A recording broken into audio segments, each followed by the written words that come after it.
Hey guys, time for another Out of Breath Arm Sore Packer Minute, the show where I walk around the neighborhood talking about the Packers and you watch to see if I get stung by a hornet. Today, Montravius Adams, we're continuing what is becoming, I guess, a series on the kind of impact that our rookie draftees can have. We got 10 draftees this year, some undrafted free agents in the mix. I think it's going to be a hard year for undrafted free agents, to be honest, but we talked about Kevin King a couple days ago, Josh Jones yesterday. Today it's time to talk about good old third-round pick, big boy, Montravius Adams. And of course, going into the draft, the Packers organization and Packer Nation understood that LaTroy Guion was going to be gone for 4 games with his suspension. However, I think it ended up being almost prescient that the Packers draft Montravius Adams, got him in the 3rd round. I think this kid's going to be a good player. But, because then we find out Montravius Adams was the one so far, knock on wood, Packer player who got himself into trouble this offseason, which, to be quite honest, has been LaTroy Guion's story at this time. And nothing is being done, nothing is being said by the organization right now, but you've got to imagine that Montravius Adams Montravius Adams is a part of the Packers' future, hopefully, and it may very well be that LaTroy Guion is not. So that kind of ups the ante, in my estimation, for Montravius and what he's going to need to do now. Again, you wouldn't expect him to be. I mean, we all knew that LaTroy Guion was going to be gone the first 4 games of the season. Now we don't know what's going to happen with the rest of it. Will the Packers even keep him around? I suspect they'll hang on to him, kind of suss out the situation, injury-wise in particular. But, you know, with Kenny Clark coming back, Dean Lowry coming back, and now Montravius Adams in the mix, I think we could be fine without LaTroy Guion on that defensive line. Now, it does look like Dean Lowry, they may be willing and able to move him around a little bit. Kenny Clark, prototypical defensive lineman in a 3-4 scheme. And so is Montravius Adams. Now, the story on Adams is a twofold. One, how quick he is for a big guy. This guy's quick hands, quick feet, but raw, a little bit raw. However, in the Senior Bowl, he had a dominant performance in the Senior Bowl, and that's where he caught. I think Tragovic was the guy that got it.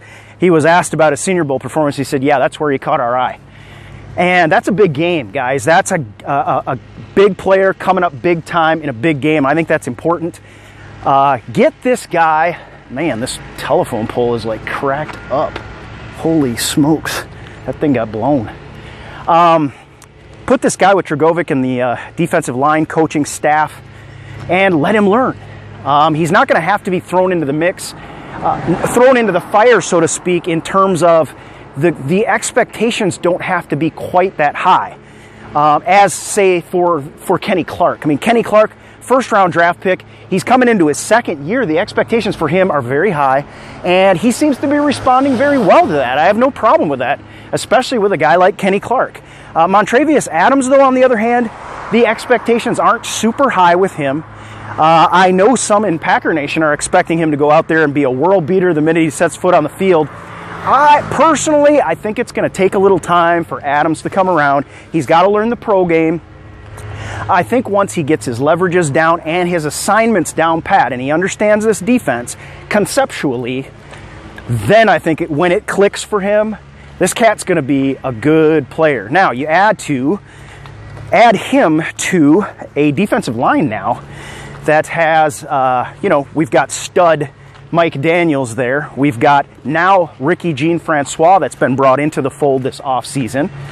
We've got Kenny Clark and Dean Lowry all kind of in the mix. And Dean Lowry looking like somewhat of a versatile player. He's a little longer. He's a tall guy at, 6'5". And he's going to get moved around, and it looks like he's going to get a chance to play out of a 2-point and see what he can do with that. Got the fan coming up, so the audio might be a little troublesome here for a little bit. But, I think the rotation, and that rotation on the defensive line is critical to the success. There's another dude He didn't try to hit me or anything, but so I got a golf cart. Check it out. This is pretty awesome. How you doing? They put in a new sidewalk so these guys could get up to the clubhouse easier. But it's a nice rotation, and that rotation with those big guys is so critical. And this is part of the reason, if the Packers do hang on to LaTroy Guion, I'm not going to piss and moan about it too much.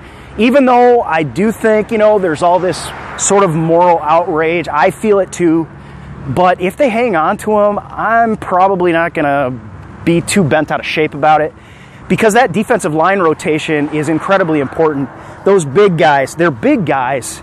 So in the microcosm of a game or even a quarter, they're going to get tired and they're going to need rest. But even they're at a very violent position as well. So in the sort of macrocosm of a season now, anything can happen. You can have guys that get hurt. You can have guys that just sort of wear out.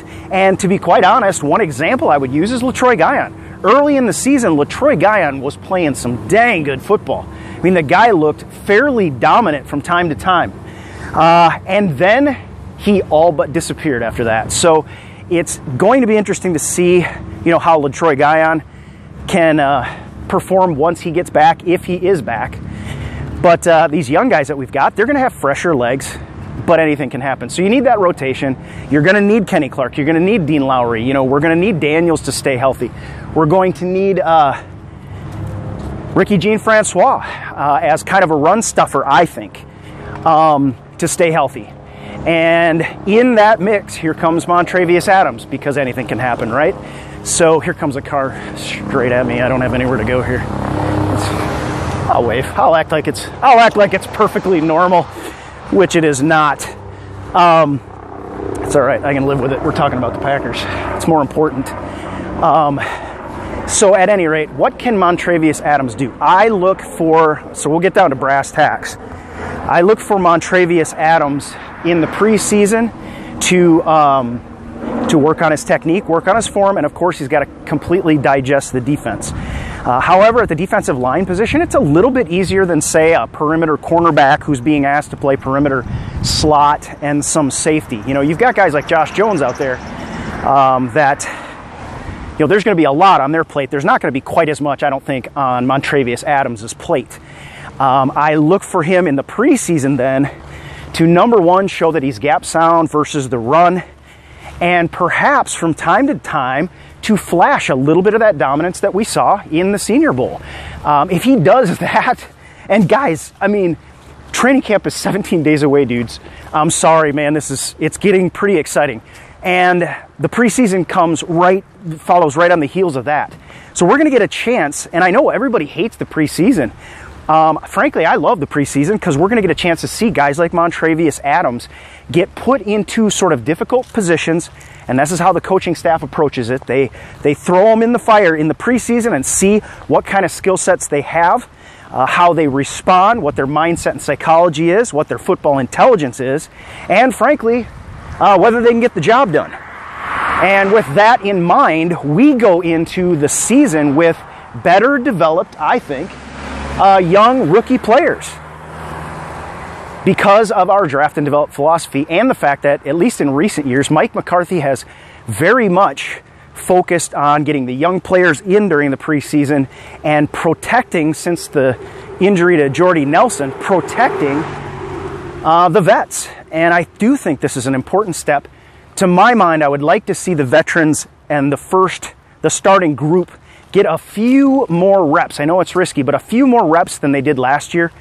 I know part of the reason they were held out last year is because we were supposed to have an extra preseason game, which we didn't end up having. But I would like to see them get a few more reps, make sure that our offense in particular is clicking on all cylinders when we hit the ground running come week 1 against Seattle. But that said, you know, I'm going to have my eye on Montravius Adams.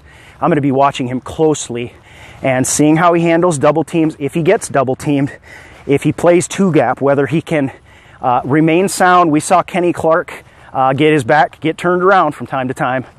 We saw, and we'll be watching for Montravius Adams. Got a message coming through. Hit that real quick. We saw Montravius Adams as well his dominant performance in the Senior Bowl, but we're going to be watching him to make sure he maintains his leverage. He has the kind of balance that you need.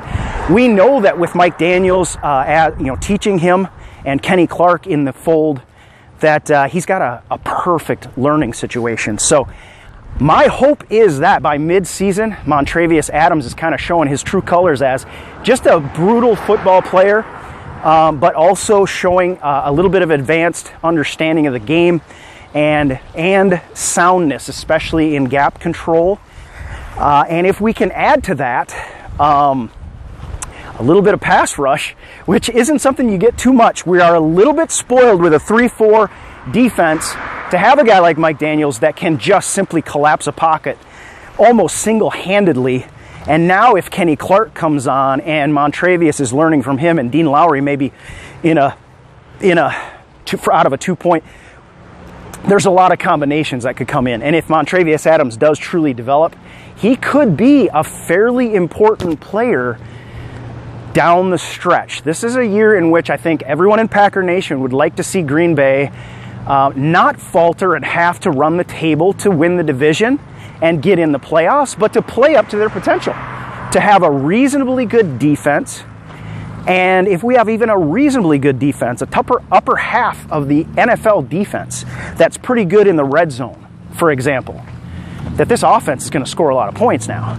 So Montravius Adams really could have something to say with the success or lack of success of this year's team when all is said and done. I think he's going to have to develop. I don't expect to see him week one like some do be a week one stud. I don't think that happens very often in a 3-4 defense for a defensive lineman. And we've seen how easy it is for defensive linemen in this 3-4 scheme to fail.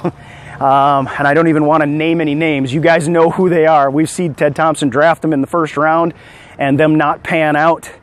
But we'll see about Montravius Adams. I do have a good feeling. I know he's got a lot to learn, but I think he will. So mid-season, if we're looking at, week 8, or maybe it takes till after the bye, he has a little time to kind of get his feet back under him, but also do a little more learning, fill in some of the gaps in his understanding of Don Capers' defense. This kid could be important to the Packers, perhaps even securing a spot at Lambeau throughout the playoffs. And of course, that's what we would all prefer. We'd like to see those games played in the cold, don't we? So that's going to do it for me for today, talking about Montravius Adams. We will continue with the series. If you do like the show, please let me know. I appreciate all the great comments, man. You guys have been really nice to me. Click the like, click the subscribe. That means everything to us right now. We're trying to bring you stuff while there's not a lot going on.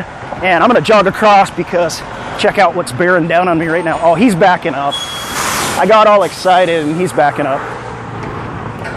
One of these days it's going to get interesting. I just know it. I walk safe, but there's some crazy drivers around here. But yeah, we'll be back again. Hit the like or subscribe if you do want to do that. I appreciate it very much. We'll talk to you again tomorrow. Go Pack.